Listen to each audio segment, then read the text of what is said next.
Wow! Hello guys, අද අපි පිසා හදනවා.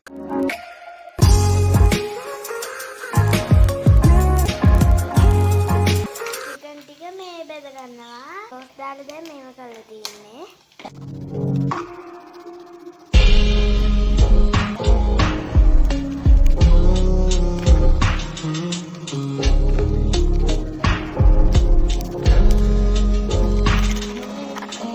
චිකන් ටික මේව කරගන්න ගමන් මේක පොඩ්ඩක් මේ සෝස් දාලා ගා ගන්න ඕන හොඳට.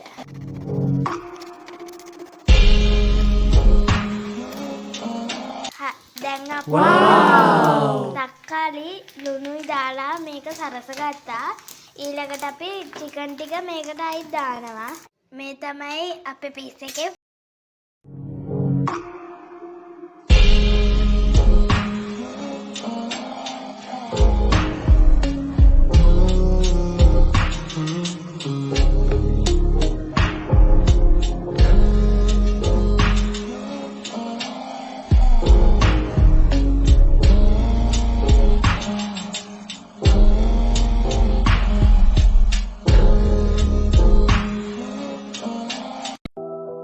හෝ යාළුවනේ හැමෝටම සුබ දවසක්.